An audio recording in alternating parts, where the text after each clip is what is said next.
राजवीर मंदिर में बैठे कुछ सोच रहा है। तभी एक व्यक्ति आता है। उसके होलिये को देखकर कह सकते हैं वो एक मुस्लिम है। वो मंदिर में आकर पूजा करता है। उसे देख एक ही सवाल दिमाग पर दस्तक देता है, एक मुस्लिम मंदिर में कैसे? वही एक सवाल राजवीर को उसकी सोच से बाहर निकालता है और वो उस शख्स की तरफ देखता है कि वह शख्स उस अनपूछे सवाल को भांप लेता है और वही मंदिर की रेल पर राजवीर के पास बैठ जाता है और खुद ही कहता है, मेरा नाम अशफाक है, मैं मुस्लिम समाज से हूँ, रोजाना मंदिर आकर पूजा करता हूँ। राजवीर सुनकर आश्चर्य से पूछता है, यह अनोखा है क्या? इसके पीछे कोई कारण है? अशफाक मुस्कुराते हुए जवाब देता है, पर खुददार हर एक बड़े काम या बदलाव के पीछे वजह जरूर होती है। यहाँ भी है, हमारी बीवी हिंदू थी, उन्होंने हमारे धर्म को दिल से अपनाया। यही एक उम्मीद उनकी आंखों में हमारे लिए भी थी, पर हम जानकर भी अनजान बने रहे क्योंकि यह हमारी शान के खिलाफ जो था।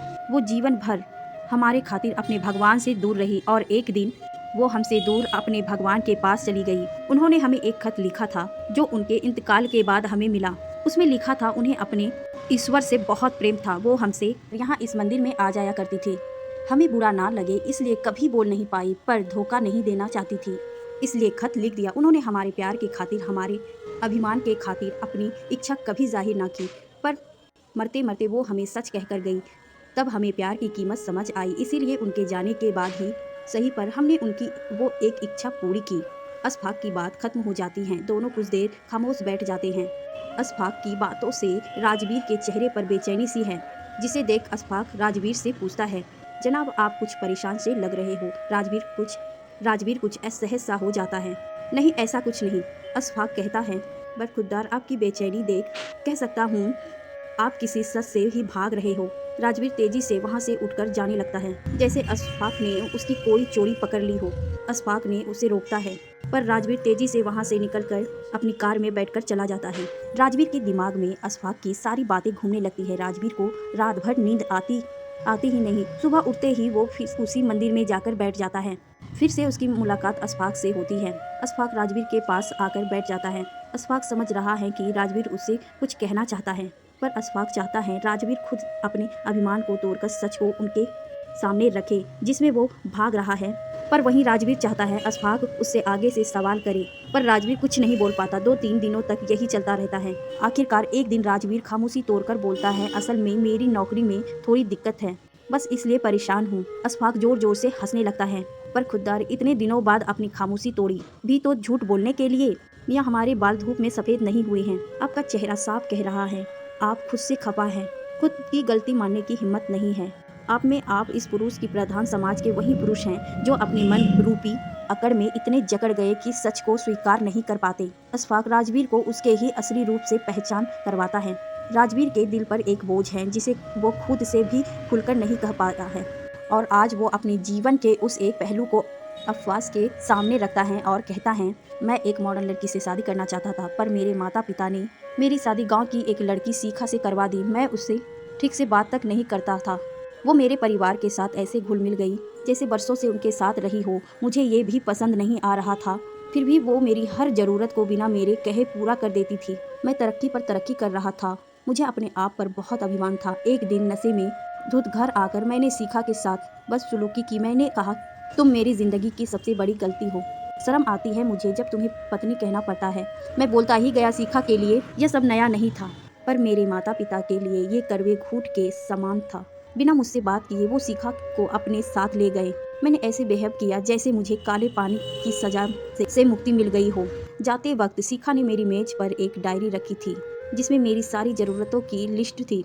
यह देखकर मुझे गुस्सा आ गया। क्या समझती है वो खुद को? मैं क्या उस पर डिपेंडेंट था? फिर मैंने सोचा, मैं क्यों चिढ़ रहा हूँ?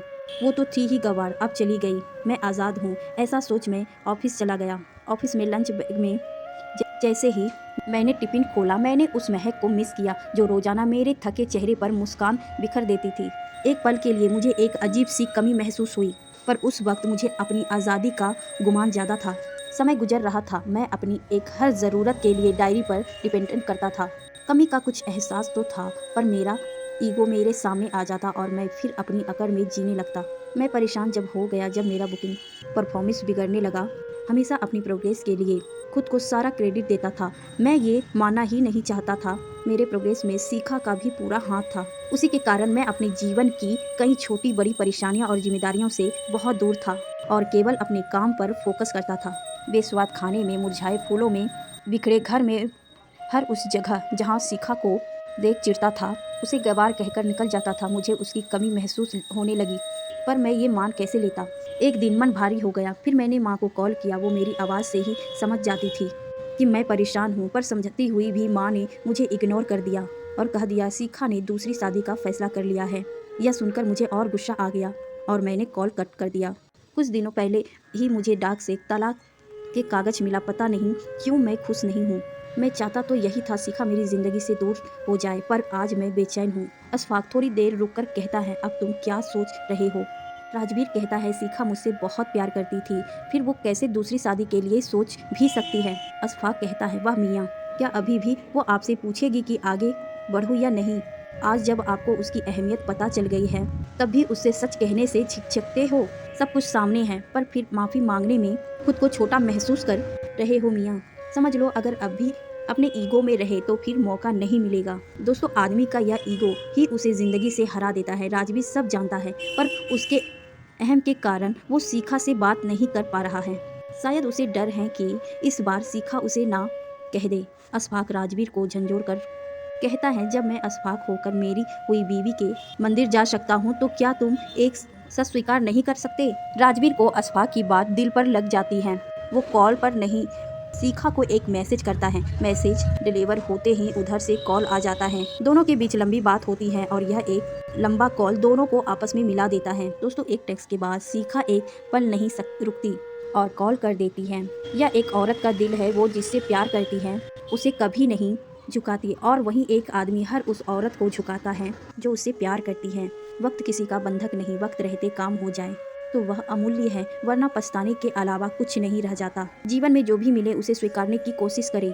जरूरी नहीं हर चीज़ जो आप चाहते हैं वही आपको मिलेगा, लेकिन जो आपको मिला है वह आपकी किस्मत है, जिसे अच्छा बुरा बनाना केवल आपके हाथ में है।